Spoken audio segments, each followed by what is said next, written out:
Welcome, good afternoon, and welcome to this talk. Today we're here to speak about event-driven architectures and the security, basically about Event Bridge. Let me make some questions to start. How many of you are using today event-driven architectures based on Event Bridge? Okay, not too much. And the second one is, how many of you are you thinking in deploy the new business applications based on Event Bridge and applying the event-driven architectures? Okay, fine. So we are here to speak about security related with event-driven architectures, basically Event Bridge. I'm Sergio Bilbao. I'm working in AWS Professional Services as a senior cloud infrastructure architect. And today is with me here my colleague Igor. Hi, I'm Igor D'Astolfo. I'm a DevOps architect. I'm in ProServe, AWS ProServe in Italy. Okay, so we're going to speak about different things.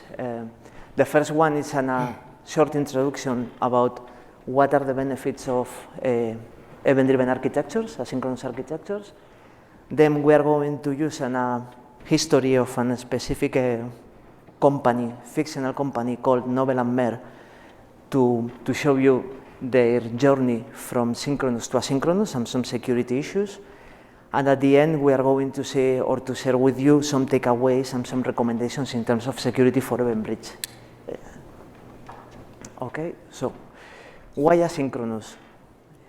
So a few years ago, I think Werner Vogels, during his key talk, was speaking about asynchronous, and he said something that is absolutely true, and this is that asynchronous is more similar to how human beings are working. In 90% of our cases, we are making something. If we don't have the response immediately, we go to make something different, and we return. So why not move or apply the same pattern to our systems to improve the systems? This is the first one. What are the benefits that we can have with asynchronous? The first one is the loss coupling. When you are using an asynchronous or event-driven architectures, you are decoupling the system, the different modules that you are using, so it is going to provide you in the future some benefits. The second one is scalability. In terms of scalability, using Event Bridge or event-driven architectures, you don't need to take care about servers, auto-scaling groups, or this kind of configurations. So if tomorrow you have a peak in your business that goes from 100 to 200, you have it covered. The third one is asynchronous processing. Basically, this is related with the performance and with the user experience.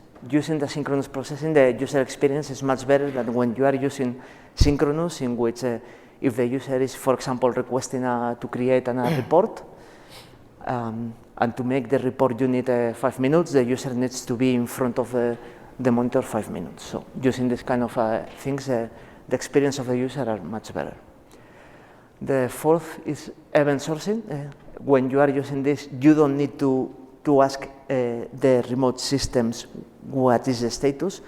In the typical synchronous system, to know what is happening on the other side, you need to ask constantly. For example, with a daemon, it's 1 minute, which is your status, and if you don't have, for example, a response, you can make something.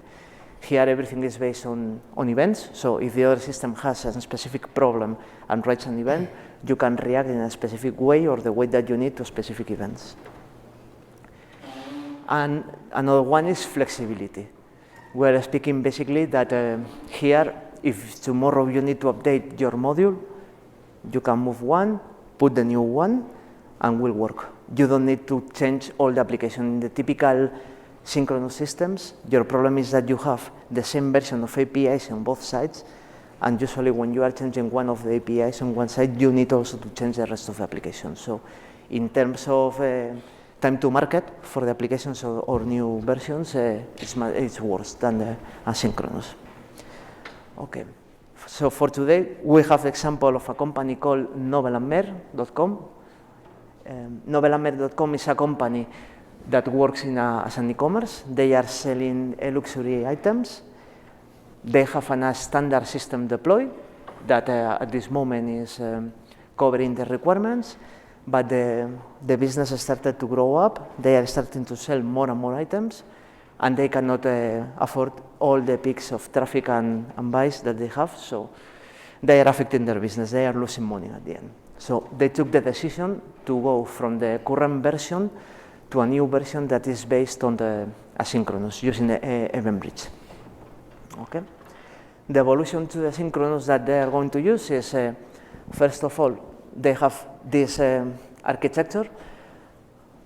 It's clear that it's not a real architecture, okay? It's for examples. In a real architecture, you have more components, more things, but this is for the example is more than enough.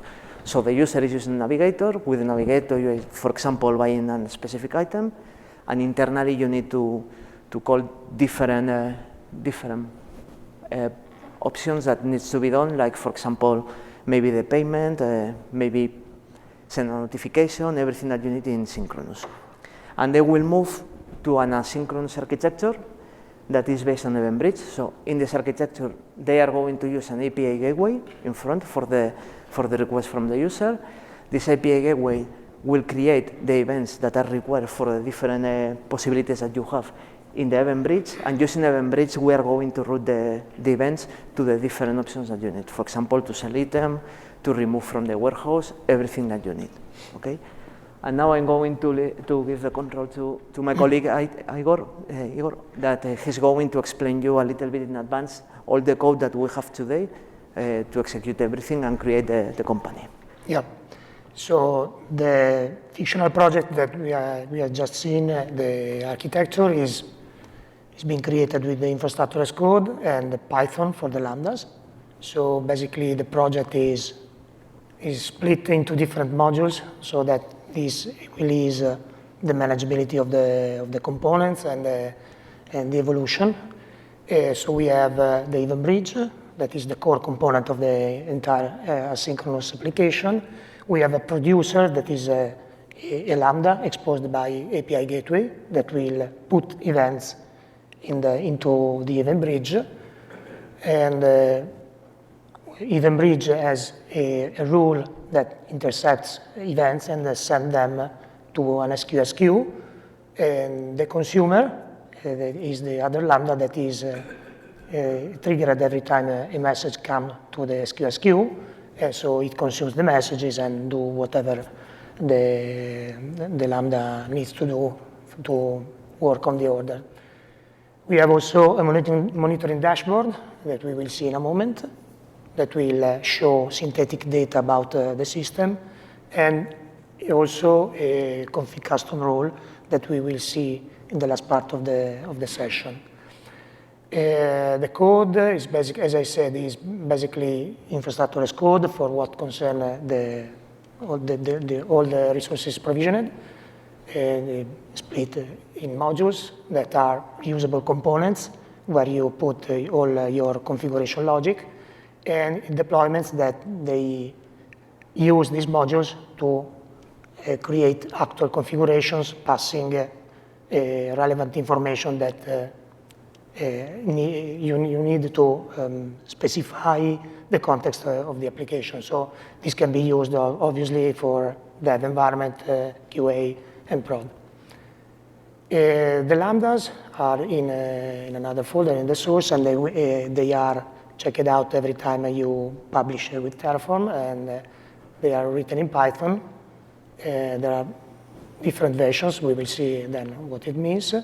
And in the source, we also have some scripts, helper scripts that we use to simulate traffic. So in this moment, we have two different helpers scripts that are running. This one is the legit worker that is sending orders, basically, that are compliant with the structure that we want to use. And there is another helper but I don't want to talk about it now, but we will see in a moment. Okay. So, thank you, Igor. So, this is our situation, and yeah.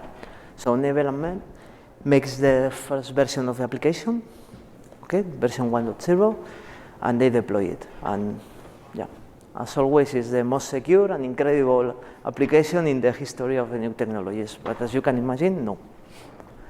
Always has problems. So which is the first problem? They are starting to operate in the production environment, and suddenly they see, or they receive a notification from their internal business core department that they are seeing something that is anomalous in event bridge. Okay, so the first problem, and this is real when you are deploying this kind of things, is you are not making things fine and you have problems. It's the first version, so sometimes happens when you are starting with a new technology. So what we're going to see is how we can analyze it, how we can follow the differences between the API gateways, what is happening inside the event bridge to detect which is the problem, why non-allowing producers can write messages in the bus, which is the problem, and finally, once we detect everything, we're going to see if the policy is correct or not, and if we need to improve it to deploy something that is more secure. So my colleague Igor is going to show you the code. Okay. So bear with us if maybe the first example will be very trivial and very, let's say, stupid, but it was just to showcase to anyone what can be the problems, because what we are saying now is what we saw in some engagement. So maybe for all of you is trivial, but anyway, we'll see. So now this is the CloudWatch console. So the first box is showing how many messages are arriving to the event bridge. And this is the number of invocation of the Lambda that will put events in the event bridge.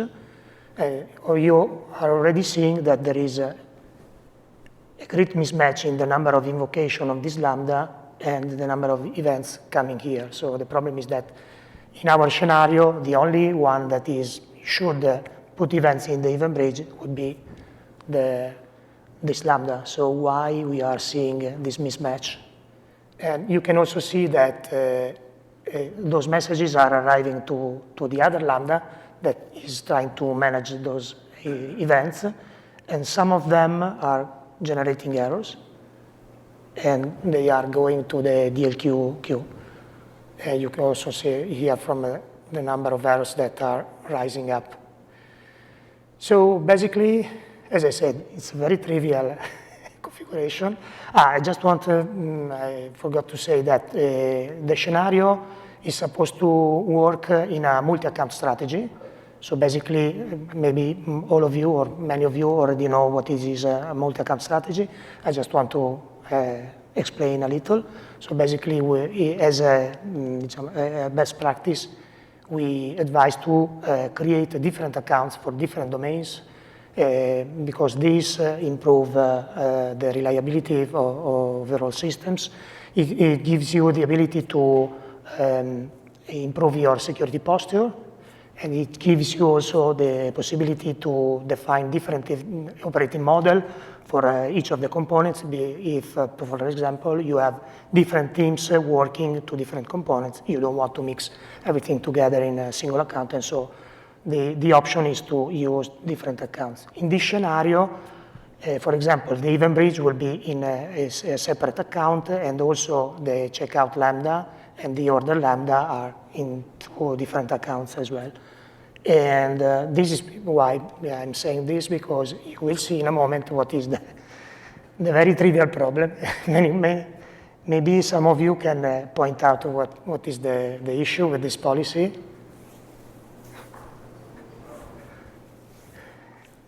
This is something that we saw in an engagement. And can you say what is the problem? Raise your voice, please. Sorry? Wildcard. That means that basically anyone can put events in our event bridge. So, as I said, it's very trivial, but anyway, not everyone is taking attention to this. So what we will do, so the team, the fictional team involved in checking out what was the problem, started making some checks on the policy, and okay, they found out that the policy was totally broken, and so they decided to switch to a new version of the policy. And the policy, it stays with the wildcard, but we are adding a very important condition, that is that we want that the account that connects to the event bridge and put events is part of the organization. So this is the first line of defense, I would say. But we will see that we can improve a little more. But for the moment, this is the way the team decided to fix the issue. So we just change. So I don't know if you are familiar with Terraform. This is the resource policy attached to the event bus, and we are just including a new version of the policy in order to update it.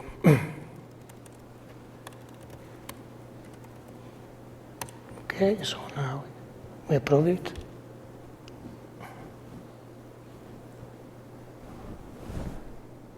Okay, now the policy is updated, and we can take a look at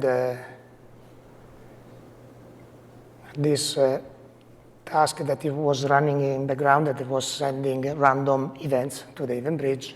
At the moment is still able to send because the application of the resource policy is asynchronous. It takes some moment, and then in a moment, if the demo time is not, let's see, it will appear at the, okay. So now we see that this worker that was putting directly events with the AWS SDK is not able to do it anymore because the account is not part of the organization, and so now it's failing. Okay. Okay. Thank you. So he said, seems something stupid, but in the 90% of engagements that we're doing with customers, the status is a standard pattern for all configurations, for roles, for event bridge, resource policy, or whatever. So this is the first thing that you need to improve to avoid external access. It's the first line of defense that you have to avoid external people to write things in the bus or read the things that are written in the bus or these kind of things. Okay. So nice. Now we have the version 2.0. We are controlling the external access, but do you think it's enough? I suppose that you say that no. It's clear. So now we are working with the application, and again, the business team call us and said us that we are still having anomaly messages in the bus. Okay, so we need to analyze what is happening now. It's supposed that everything is working as expected. We updated the policy, we blocked the external producers. What is happening now? So let's see how we can secure from different points internally. So the first thing is that we still have more messages than we have. How we can analyze it or see it? The second one is we are going to analyze again the policy. Are we 100% sure that the previous policy is correct? Do you think that the previous policy is correct? That the policy that we deploy in the previous step? For sure, it's not correct. Needs to be improved. And the latest one is how to control the access to the information. So, Igor, up to you. Let me change to the demo. Okay, still we have more events than expected. So as you can imagine, the policy that we wrote before, yeah, it restricted a little the surface attack, but basically now we just trusted all accounts in our organization. So what happened is in this scenario is that another team So that the first team was using the event bridge, and so they said, okay, it's fantastic, so we want to use it as well. And so instead of trying to understand how it works and whatever, they just copy-pasted the configuration, and so well, it's fine, we are sending events, but anyway, the problem is that those events are not for the same domain, and again, it's not something that you want to mix different events and different type of sources in the same event bridge.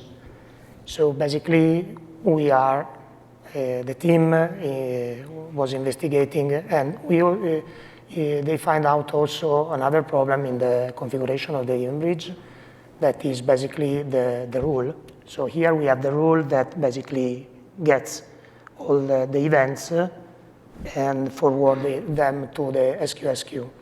If we go to the event pattern, okay, this is, again, this is a very bad pattern, I would say, because it's basically sending everything to the queue.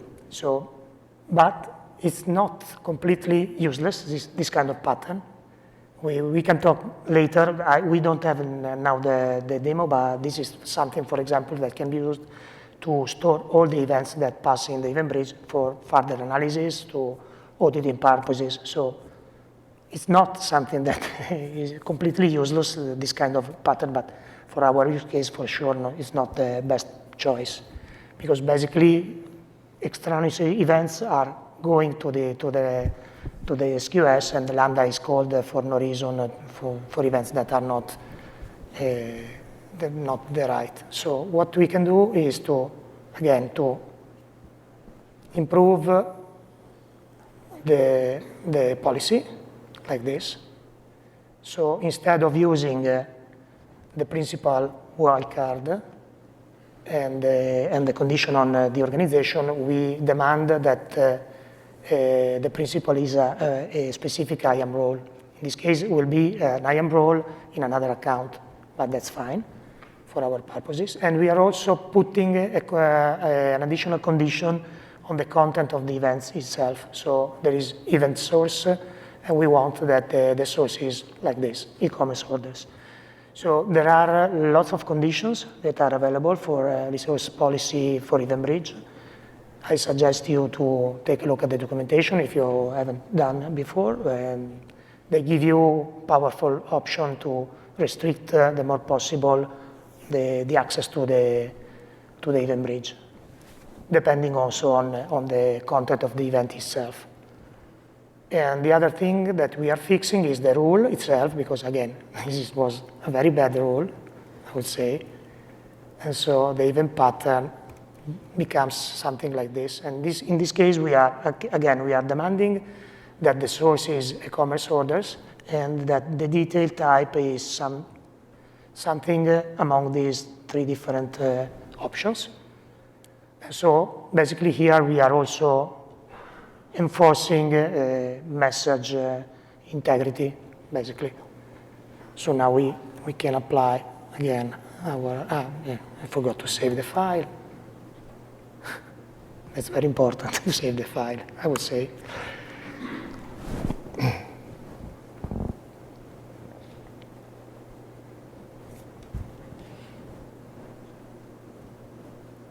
Okay, now, again, we should see in a moment that the random event generator is failing in a moment. And now we are sure that we are using the correct pattern for the rule. And we are also improving the security posture of the event bridge using a proper permission. Sorry, I lost myself, okay. Okay, and now you see that there is no, it's not the right one. Something silly is happening. What's happening? Just a moment. Demo time, as always. Let's see. I forgot to update the policy. Yeah, the policy version is still. That's why.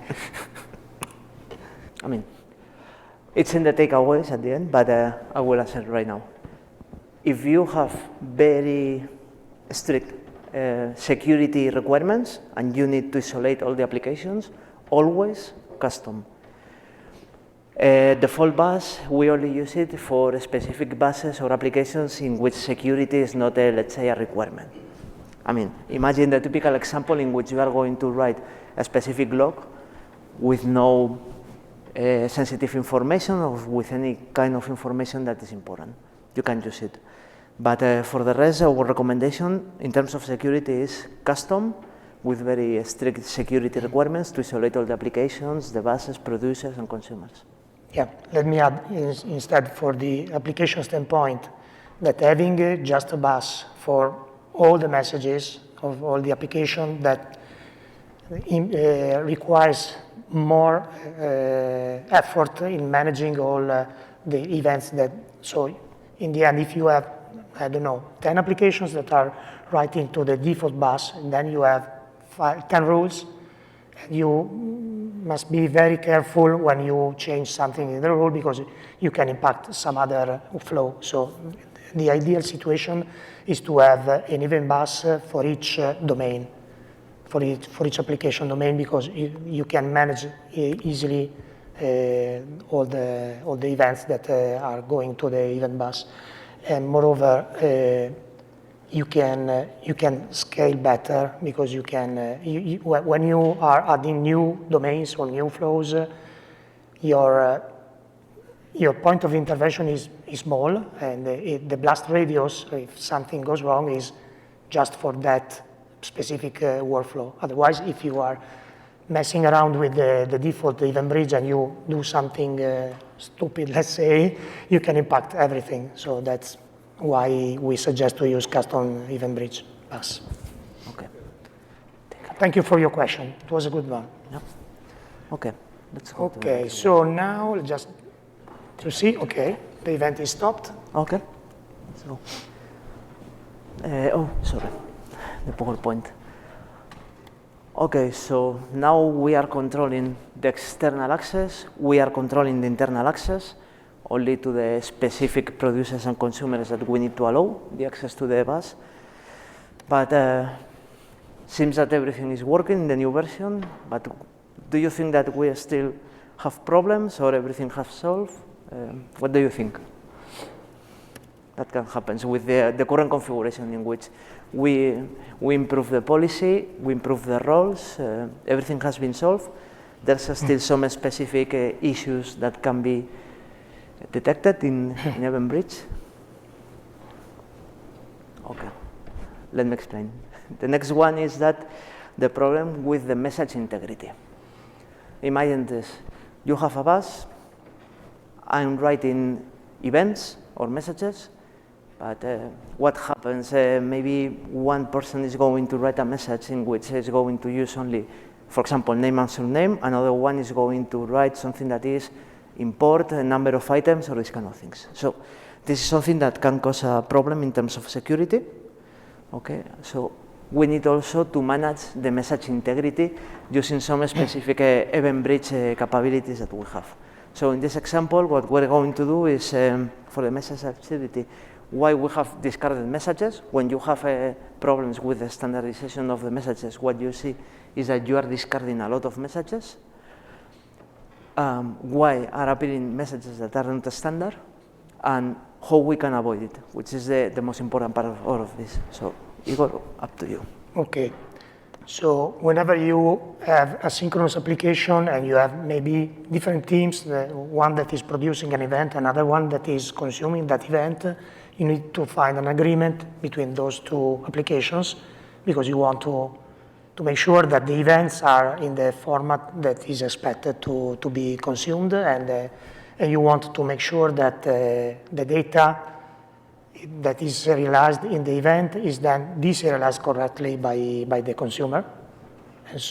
And you want to make sure that the two applications can evolve in parallel using the same schema event for the event, okay? So one option that we have is the schema registry for Event Bridge. So basically, you will see that there is the AWS event schema registry that share all the events that AWS send to EventBridge for their own services. So if you want to integrate to some of the services that is sending events, you can take advantage of the schema to implement the bindings for your applications. But not only, you can also publish your own schemas. So are you familiar with the JSON schema notation for event schemas? Any of you is using it? Okay. Okay.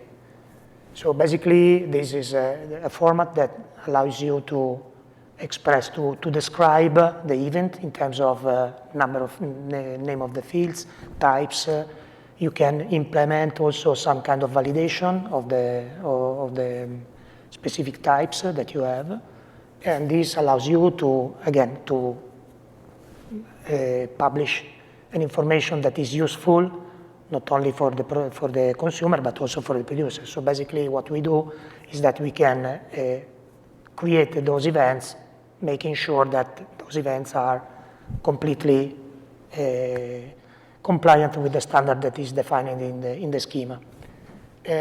What you are seeing now, the schema, is not something that I wrote, because I'm not particularly expert of those schemas, but this has been discovered automatically by EventBridge. So an important and I would say powerful option that you have is that to start recording events that flows into the EventBridge, and then let the system discover the schema for you based on the samples that EventBridge is seeing. So basically, what you see here, these events have been discovered automatically by the EventBridge, given the events that I sent to the EventBridge. And these are the three types that we saw before during in the rule, for example. So the order canceled, the order created, and the order updated. And the other important thing that you can do with this tool is that you can download the code bindings. So they are available for the major scripting language or coding language. And once you download them, you have basically the code binding that maps this schema to actual objects inside your runtime. And so you can get fields from this object, or you can set fields on this object, and automatically the code also takes care of validating the data that you are putting in the field based on the validation and on the type that you put here. So basically, here we can see that we have the total amount here is a number in format double. So when you set the total amount in your business logic, you must the class will give an error if you are sending something that is not compliant with the format. And so basically, this allows you to, again, to have a common place where producer and consumer can share the schemas, and allows you to be more more independent in evolving the schemas, for example, because you have versioning. So for example, maybe at some point the order API will upgrade to a new version and they are adding some field. Okay, so and they will maybe expose a new version, but having the old version still there. And you can, by looking up at the version of the event, you can forward a request to the API, the version 1, or the API version 2. And this also grants to the producer to being comparable with the schema published for the version that he is currently using. Okay, so now we have an application in which we are managing properly external connectivity, internal connectivity, and also what are the messages that goes to the EventBridge. Okay, but now The problem that usually we have or we see when we are working is that you deploy the application, you solve the problems that you are finding, but during the life cycle of application, you are going to make changes. Maybe you are going to support the new version of REST API, change specific module. Maybe your company is going to deploy a new feature and you need to add something new, which is fine. And which is the problem? The problem is that a lot of times with DevOps, the developers are making changes. You solve everything that we solved before, and the developer comes today and to deploy the new module, he changes against everything, and you are against in the first step or in the second one or in the third. So for these kind of things, we want to show you how we can see if we did a good job and what are the options that we have to control this.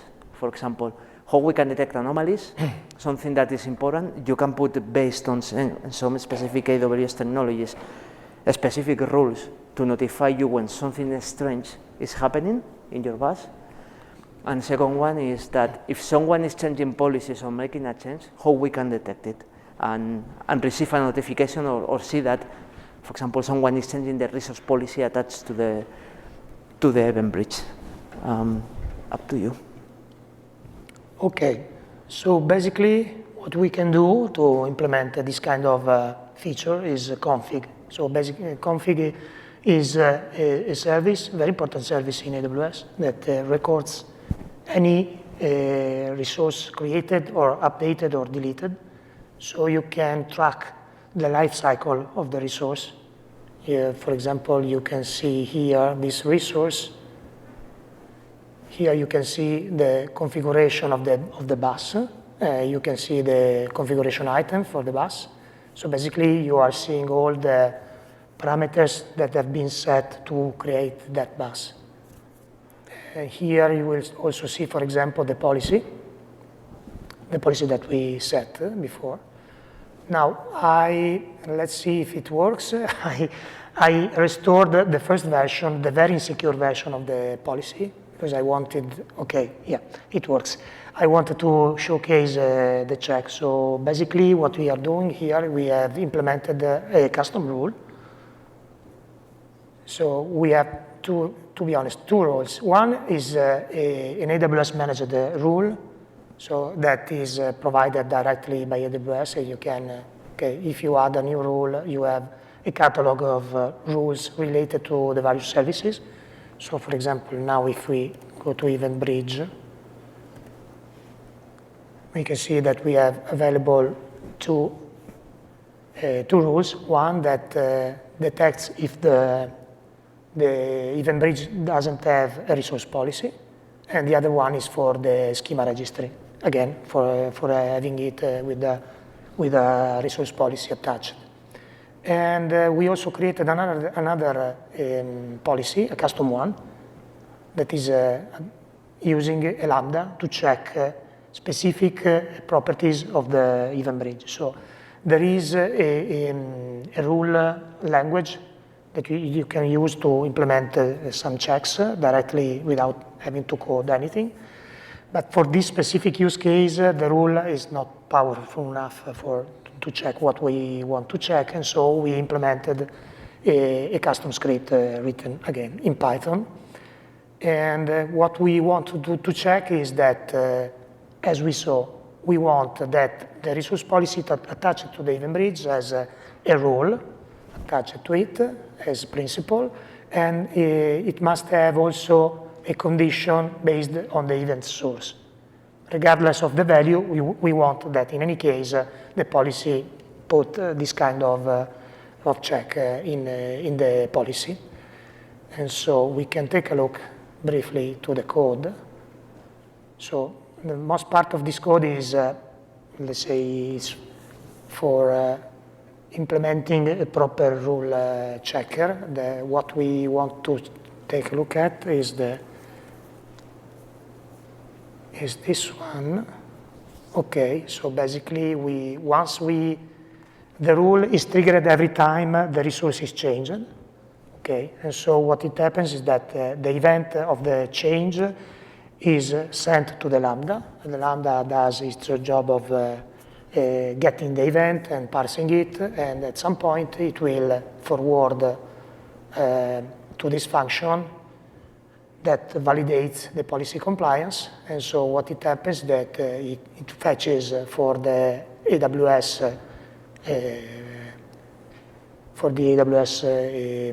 principal, and it checks if there is a role in it and not wildcard or something else.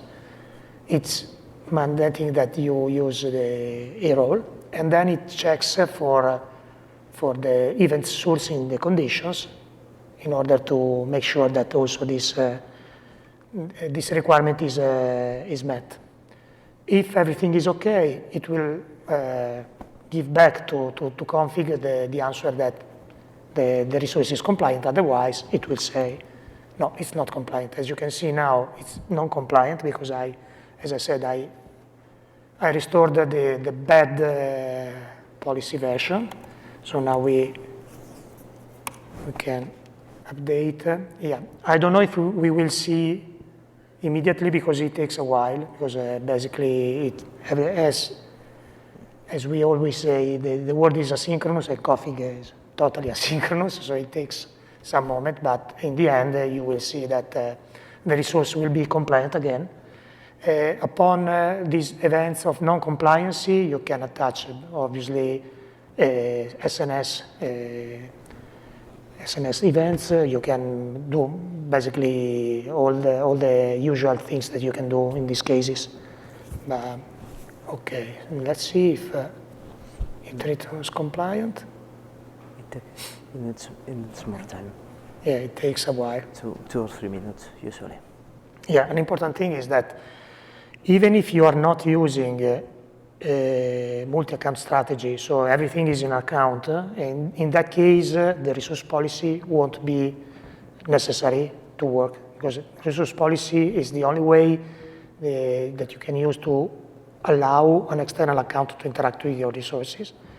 But even if you are in a single account, we advise to use resource policies. This is a best practice. So there is this concept of defense in depth. So you want to add more layer of security, even for the same thing, because, I mean, if you have extra layer of security, you are sure that even if a layer is broke for some reason, you have something else that is saving you. Okay. Okay, let's see just if it's now compliant. No. No, No, okay. it takes Maybe at the end of the session we 3, 4 or 5 minutes. It's not No, absolutely this is real time. Real time. Unfortunately, config, depending on the rule, the change, sometimes it's 2 minutes, sometimes it's 5. But it's more or less the time that he needs. So, nice. What we saw, it's the most standard problems that we see in terms of security with all the customers. It's true that when you start with something that is new, you deploy it, right-click, it's working, that's fine, no security. You start to work on top of that, you will start to put security, and finally you will reach a position in which you are applying the proper security to event bridge. And this part at the end, it's important. A lot of time, customers are putting a lot of effort on security, but they are not putting any kind of effort in audit activities to detect that the people with proper accesses are making changes to the policies and so on. So, based on our experience working with customers and these cases that we explain in 45 minutes, we cannot explain more, okay, it's difficult. These are the takeaways and recommendations that we provide to you, okay? The first is related with organization level controls, apply SCPs. You know, SCPs is a very powerful preventive control to avoid non-allowed security changes.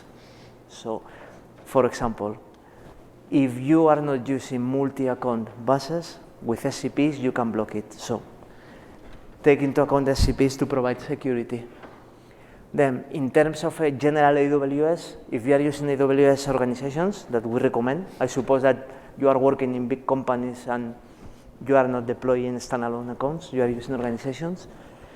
It's important because it helps you to control all the access across accounts, and also to standardize all the security controls at the organizational level. Okay. Another one is at the account level, IAM permissions. I know that IAM is more or less the 99% of the people hates it. It's true, I hate it, and I'm working in security in AWS. But it's important, especially least privilege approach. I know that sometimes you prefer to put the organization ID and everything can access to the resource, but if you want to put the proper security in place, you need to work properly with the IAM policy, and also in the resource policy, not delegate everything in the IAM only. The second one is resource policies attached to Event Bridge. Basically, with resource policies, you can manage properly what are the sources that can send events to your Event Bridge. You cannot imagine the number of the times that we see Event Bridges totally open with no resource policy, that any resource of your organization can write information or get information on the resource. So it's I know that sometimes it's difficult and you need to speak with a lot of different teams to get the requirements, but we strongly recommend it. Another one that we didn't speak here is like use VPC endpoints. VPC endpoints is an AWS technology that allows you to manage everything using internally our backbone to avoid external connectivity. But the most important point of VPC endpoints is that in VPC endpoints you can also write IAM policies that can control what are the clients that can use the VPC endpoints to access to the buses. So the recommendation is put VPC endpoints and manage all the connectivity through the VPC endpoints. Another one is at service level controls. As Igor showed you, specify the event patterns. If you don't specify the event patterns, maybe the rule is going to be executed always. Making this kind of rules, you can use it to data lake or this kind of thing, so we don't recommend it. I know in some specific examples, like Igor said, you can need it to make a copy of the events, but we don't recommend it. Schema validation, it's important, and this is something that I've never seen on customers deployed. It's absolutely true, no one is using it, but we recommend it. And rule auditing is something that is a little bit external from our technology, but it's good to audit the rules and see if you are still using it or not, to delete or maintain, and also the content of the rule. Sometimes you have a rule in which you are reacting to 6 specific different events, and you are removing 3 in your new version of the application. We recommend to make this kind of audit activities to analyze it. Then detection strategies, CloudWatch metrics. In the first and second examples, Igor used CloudWatch metrics to make a specific detection, comparing what are the number of events that you are receiving in the API gateway and what are the number of events that you have inside the Event Bridge. So it's important. CloudTrail, you can deploy on top of CloudTrail specific rules that can detect some specific actions that maybe are not standard, that can be an initial sign that you have a security incident. Of course, rules based on content and behavioral analytics. You know your business, you know how your application needs to work, so if you know it, deploy it on top of the application and will help you to detect strange situations in advance. Maybe it's, the 90% of the times it's not a security incident, but in case of a security incident, you will detect it very fast. Right now, that's all that we are here to explain to you. It's again, in 45 minutes, we cannot explain too much. Of course, this is related with Event Bridge. When you are speaking about asynchronous architectures, of course, you can put also security on the application. For example, you can put digital signature for the message to be digitally signed, and other specific things that you can use. From our side, if you can still learn, you can use a skills builder.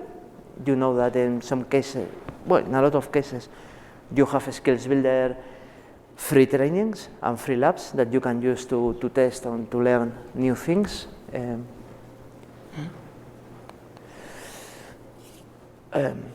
This is a specific one for security, identity, and compliance. We have everything split in different verticals, so these kind of things like event bridge and resource policies are inside security, identity, and compliance. And the latest thing is that, unfortunately, we are still uploading the code to the repo.